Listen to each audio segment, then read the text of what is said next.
Sejam bem-vindos para esse que é o quinto episódio do podcast do curso do Novo Testamento. Hoje nós vamos ter a oportunidade de falar um pouquinho sobre a Semana da Páscoa.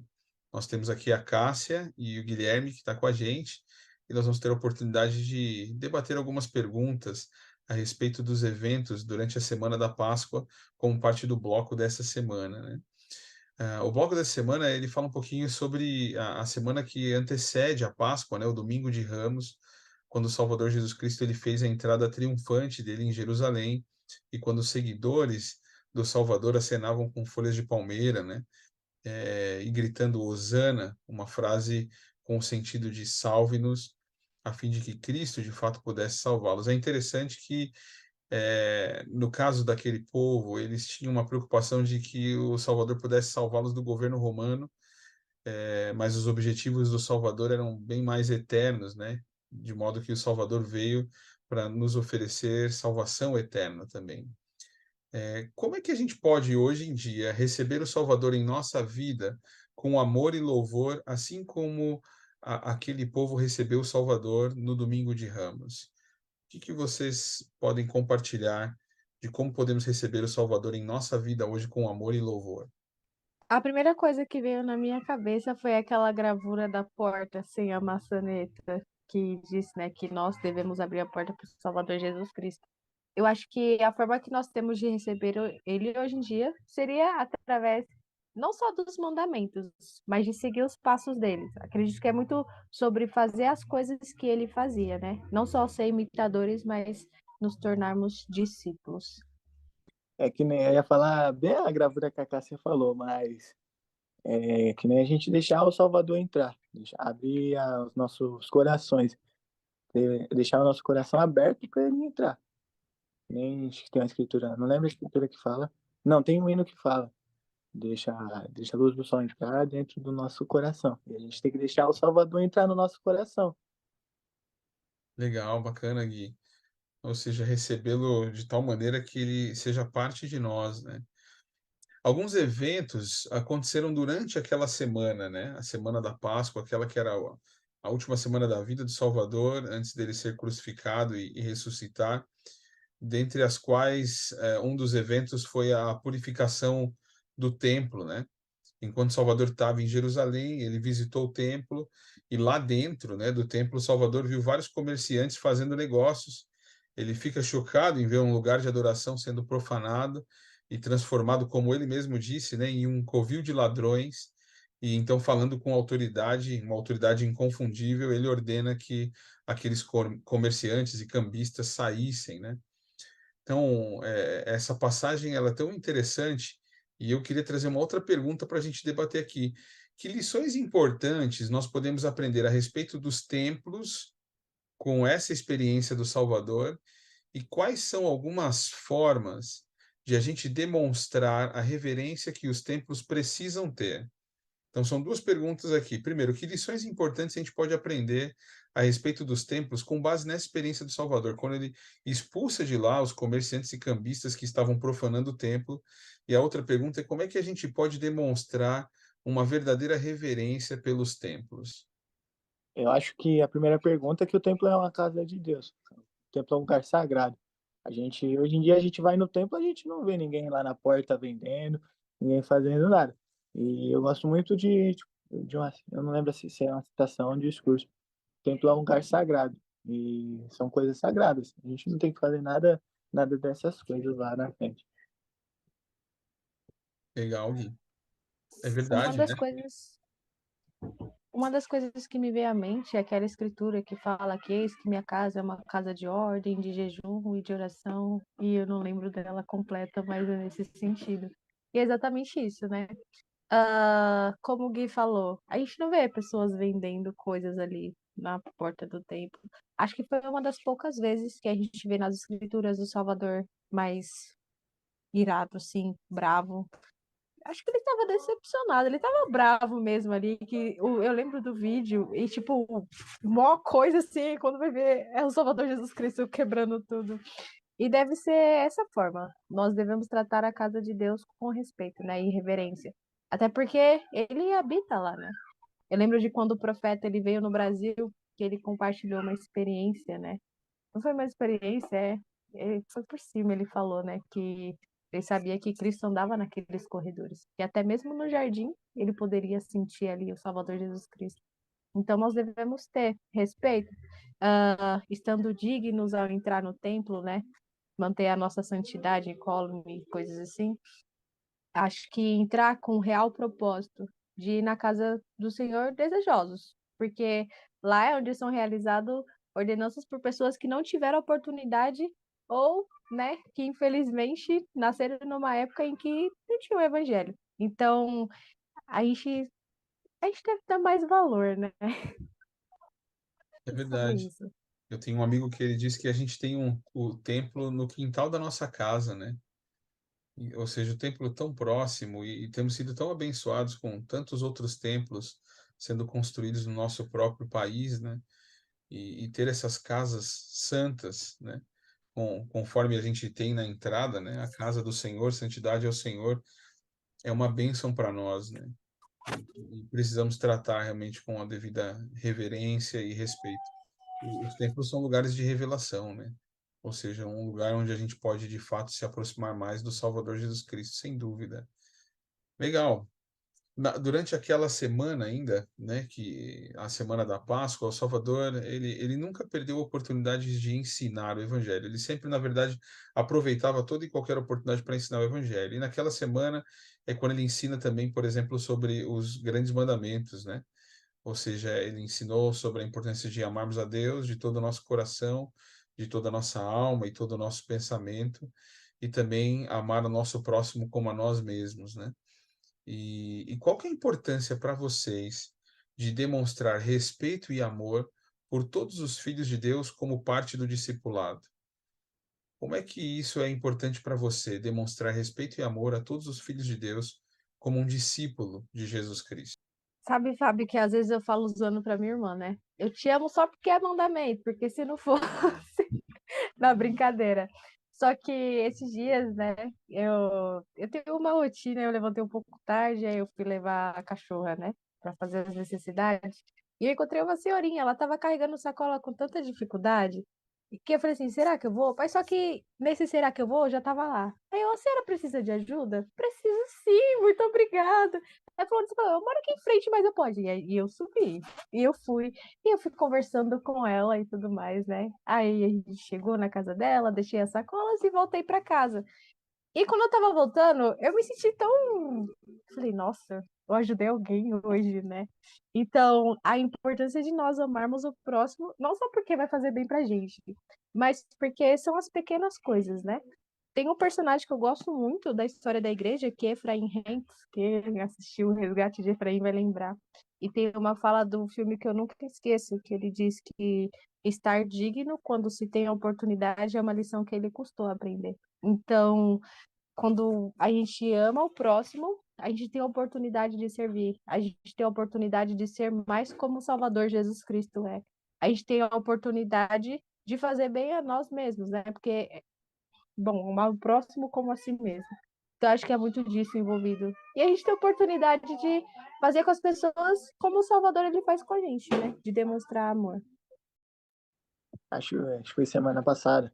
Eu sempre ando sempre atrasado, sempre com pressa. E eu tinha que ir lá para São Paulo, foi uma quinta-feira, e eu estava muito atrasado. Aí eu estava indo pegar o trólebus no terminal, aí eu vi um velhinho que desceu do ônibus, ele era cego, ele estava com dificuldade para subir a escada.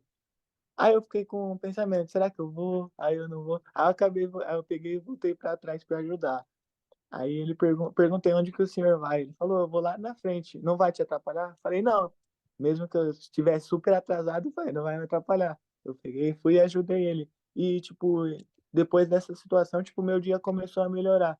Eu senti que o Salvador me ajudou bastante durante esse período. Eu tava super atrasado e eu acabei chegando no meu compromisso a tempo. E você pega, você fica assim, nossa. Aí eu parei para pensar, e se eu não tivesse ajudado aquele senhor a subir as escadas? Ele podia ter se machucado, podia ter acontecido alguma coisa com ele. E a gente sempre, e eu fiquei com uma paz no coração depois que eu ajudei ele. Aí deu tudo certo. Aí deu uma lição que eu aprendi bastante foi que o Senhor nos ama. E o Senhor nos usa como ferramentas para ajudar as outras pessoas no momento de dificuldade que elas têm. É Às vezes a gente verdade. está passando por alguma coisa e o Senhor vai lá, nos ajuda, às vezes a gente é só um instrumento. Verdade, Gui. E assim, ó, não tem como não sentir essa paz que você falou. Sabe que no manual antigo, né, do Princípio do Evangelho, tinha uma lição lá que dizia assim, que normalmente a maneira como Deus tem de abençoar seus filhos é por meio de outras pessoas.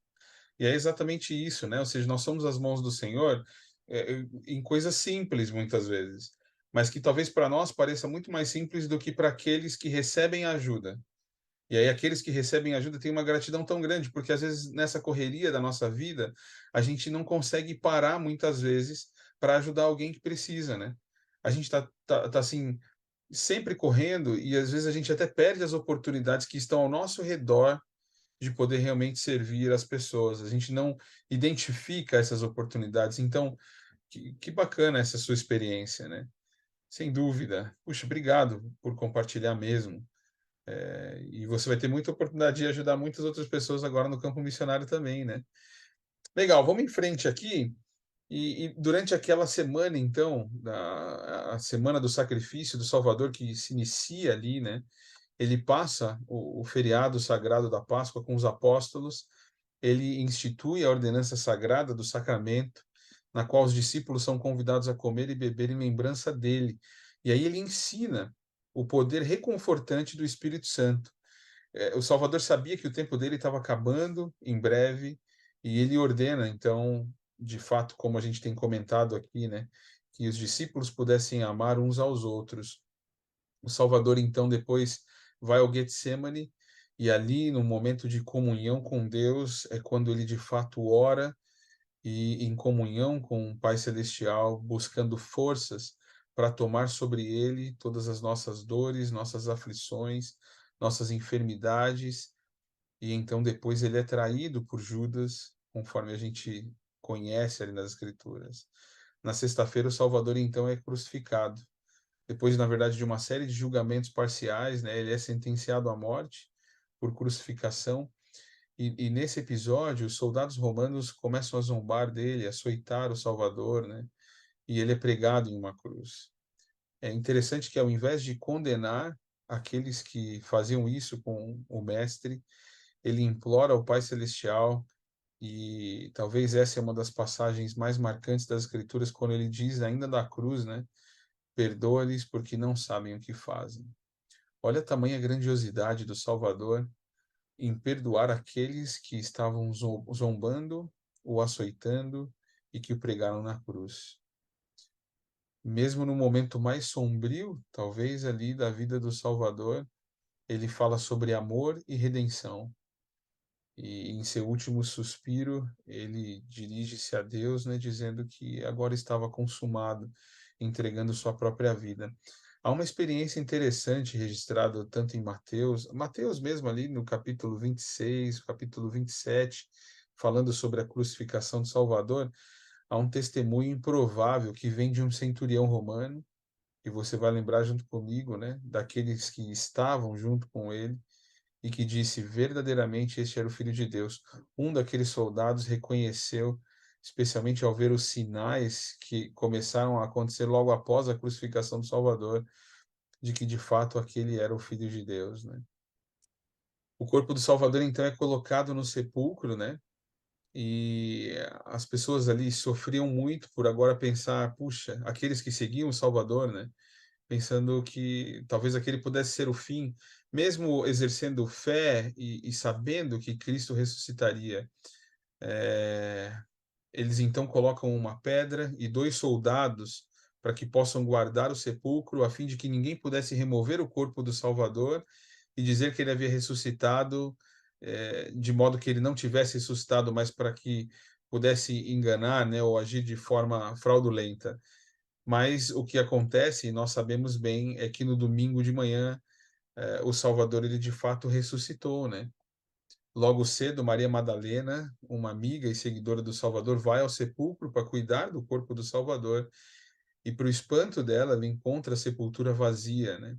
Mais tarde, ao chorar fora do sepulcro, Maria percebe um homem que se dirige a ela, e ela pensa ser um jardineiro, né, e pergunta: "Olha, onde o senhor colocou, né, para que eu possa cuidar dele?", mas era o próprio Salvador que estava ali. Maria, então, sai numa corrida alegre para contar a outras pessoas, e de fato o Salvador havia ressuscitado, né, e o sepulcro agora estava vazio. Eu queria ouvir, ao terminarmos, esse episódio, que sentimentos você tem quando pensa na ressurreição do Salvador Jesus Cristo? E ele venceu a morte física, e por ele ter vencido a morte física, nós também podemos vencer a morte física, e mais do que isso, por ele ter se oferecido em sacrifício por nós, podemos também vencer a morte espiritual, a fim de um dia sermos salvos no reino de Deus, junto com ele e nossa família. Que sentimento vocês têm ao pensarem na ressurreição do Salvador e nessa possibilidade de um dia voltarmos a viver com ele e nossa família eternamente? Bom, eu amo estudar sobre o plano de salvação. É uma das minhas lições favoritas. Eu lembro que na missão eu sempre gostava de focar bastante na parte da ressurreição, né? Porque a crucificação, bom, as pessoas, elas costumam parar nessa parte e acabam esquecendo do resto. E um sentimento que me vem é um sentimento de esperança. Eu gosto das inúmeras oportunidades que o Pai Celestial ele nos dá de voltarmos o nosso coração para Ele, de nos arrependermos. E Ele é tão bom que mesmo após a nossa morte, a expiação ela vai continuar agindo, né? Então, além de esperança, né, eu me sinto muito grata, porque eu sei que nenhuma outra pessoa seria capaz de ter dado a vida, de ter passado por tudo que passou. E a ressurreição do Salvador possibilita muitas coisas mesmo, que para as pessoas do mundo é um mistério. Por exemplo, as famílias serem eternas. Então, me dá muita esperança. Esperança de que eu vou ver a minha família. Então, eu tô segura no Evangelho, porque eu sei que todas as coisas com o Salvador são possíveis, que não existe impossível, mas que todas as promessas elas vão ser realizadas por causa da expiação, porque ele decidiu morrer por mim e por todas as outras pessoas.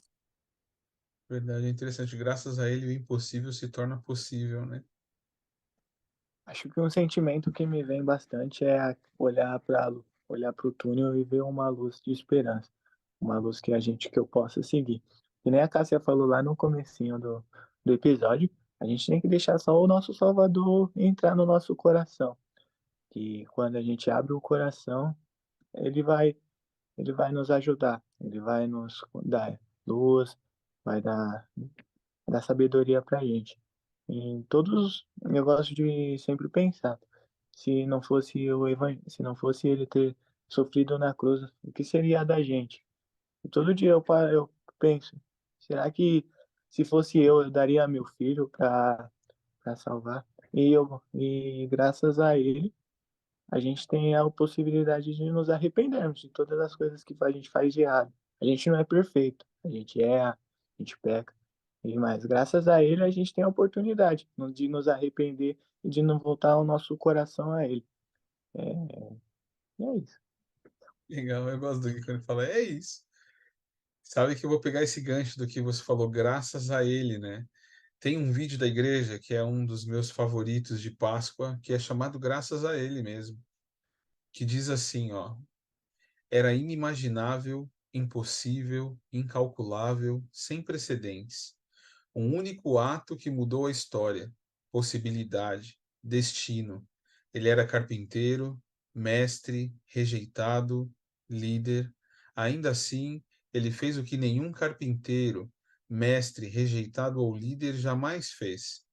Como todos os que o precederam, ele viveu e morreu, mas diferente de todos que o precederam, ele ressuscitou dentre os mortos e viveu outra vez. Ele vive, e porque ele vive, todos nós viveremos de novo. Graças a ele, o aguilhão da morte é desfeito. A sepultura não tem vitória. Podemos começar de novo e de novo. Graças a ele, a culpa transforma-se em paz. O arrependimento transforma-se em alívio. O desespero transforma-se em esperança. Graças a ele, temos segundas chances, páginas em brancos novos inícios e não a fim, graças a Ele. Eu sei que Cristo, de fato, Ele é nosso Salvador, Ele vive, né? E como bem foi dito aqui, graças a Ele, nós podemos ter sempre um recomeço à medida em que nos achegamos mais a Ele, a fim de tentarmos ser mais como Ele, de sermos seus imitadores, né? Ele nos ama a tal ponto de dar sua vida, mas tomou ela novamente, para que nós também possamos um dia vencer a morte, ressuscitar e, mais do que isso, ao guardarmos seus mandamentos, voltarmos a viver com Ele e descansarmos dos labores dessa vida, dos desafios dessa vida, mas ainda assim haverá muito trabalho para que outros possam conhecer aquilo que temos tido a bênção de conhecer a respeito do Salvador Jesus Cristo. Então, muito obrigado pelo tempo de vocês e gostaria de encerrar esse episódio em nome de Jesus Cristo. Amém. Amém. Amém. Lembrem-se só, vocês que têm assistido ou escutado esse episódio, né, de na descrição do episódio clicar no link que dá acesso para você lançar a informação de que você assistiu esse episódio, a fim de nós registrarmos a sua recuperação ou presença, né, ao participar desse episódio do Novo Testamento. Ok? Nos vemos em breve. Até mais. Até, gente. Até, gente.